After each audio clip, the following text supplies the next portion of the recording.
Këngëtari Gjesti ka folur në një intervistë të fundit për mediat në Shqipëri ku ka treguar se ka nisur të praktikojë namazin.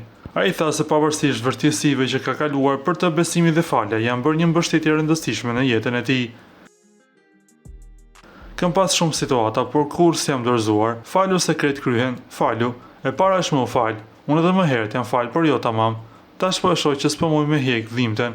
Ankthin se kam përjetu, tash po e përjetoj, po më shkap nga bota. Ama veç më fal duhet, nuk shoh tjetër zgjidhje, u shpreh ai.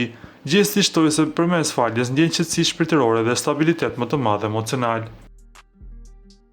Ndër të tjera, ai tregoi se është afruar më shumë me fenë islame dhe se besimi po e ndihmon ta përballojë gjendjen emocionale. Jam drejtuar nga feja islame dhe po më mbron shumë nga ankthi, u shpreh ai. Deklarat e tij mori vëmendje të madhe dhe reagime pozitive nga ndjekësit në rrjetet sociale. Na duhet të rikujtojmë se Gjesti, pasi fitoi çmimin e shtëpisë më të famshme në Shqipëri, i ndodhi një tragjedi ku vëllai i tij i vogël humbi jetën në një aksident automobilistik.